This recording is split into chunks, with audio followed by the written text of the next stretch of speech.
I imagine almost losing $1 million. Actually, imagine having $1 million stolen from you. That's what almost happened to a client of mine. I'll call them M Corp. They became a client of mine because they almost lost $1 million from a phishing email. Someone in the accounting department received an email that looked like an invoice. It had a link to view the attachment. And so they weren't sure who this was, but they better figure out if this was legitimate or not. So they clicked on the link. It asked them to log in with their Office 365 credentials to view the invoice, which they did, but they determined this was not for them. This was not a customer, client, or anyone they did business with, so nothing they needed to worry about, so they just ignored it. What they didn't realize was this was a bad actor trying to steal their credentials. This bad actor later went to office.com and signed in with this email address and password and looked at this person's email. While looking through, they found a customer of M Corp had an upcoming payment due of $1 million. So they emailed them from this legitimate account and told them they had new banking account information for them to use for the upcoming payment.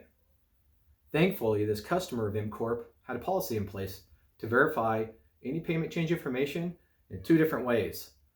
So they contacted them by phone at a phone number that they knew was good for them to verify that this change was supposed to happen. At which point they all realized that there was a scam, that this person in the accounting department at M Corp had their account compromised, and they almost lost out on $1 million. Odds are you've had this happen to you too, or something similar to this in the form of receiving phishing emails. Phishing emails are when bad actors try to obtain sensitive information from people through electronic communication. They often mask their identity to appear as someone trustworthy to obtain things like usernames, passwords, credit card information, bank account information.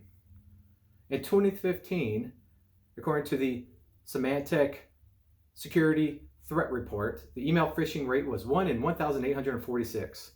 In 2019, it was 1 in 99, and it's only expected to get worse. So, what are some examples of phishing emails that you may see? Well, here's one that looked like an invoice. It had a link to click to view the invoice, but then it would steal credentials.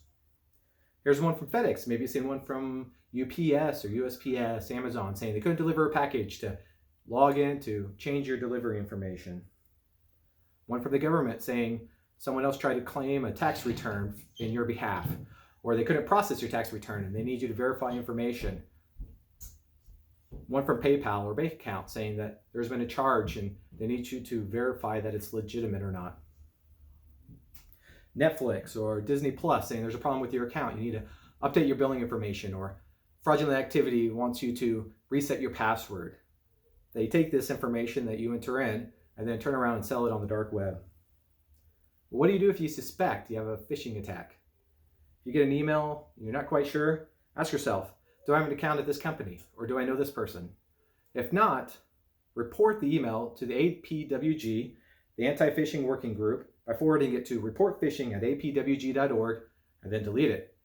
If it is someone you do business with or have an account with or someone you know, don't automatically trust it. Treat links or attachments as suspect. They could be malicious. You may want to contact them through a verified legitimate means to make sure that this was a good email. Protect yourself. Do some basics. Install an antivirus on your computer. Back up all your data. Use two-factor authentication whenever possible.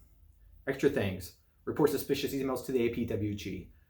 And use VirusTotal to verify emails have good links and good attachments.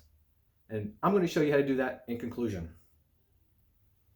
VirusTotal is a free tool that you can use to scan attachments and links to make sure that they're not malicious. So here I have an email from someone I trust, but it's a little suspicious. It says, "Hello friend, please review and respond quickly." That's not a normal communication from them. Plus it has a link to docs.google.com/review. So I'm going to be cautious. I'm going to right click, I'm going to copy the link address, and then I'm going to go to virustotal.com. I'm going to paste that in the search box, and I'm going to search. Right away, I have a couple of hits showing that it's malicious. So at this point, I would not trust this email. I would delete it after I forward it to the APWG, and I would also contact this person at a number I know good to let them know that something maybe compromised their account and they should be cautious. there are some basic things that you could do to protect yourself from phishing emails. 1 in 99 today, who knows what that might be in 5 years. Thanks.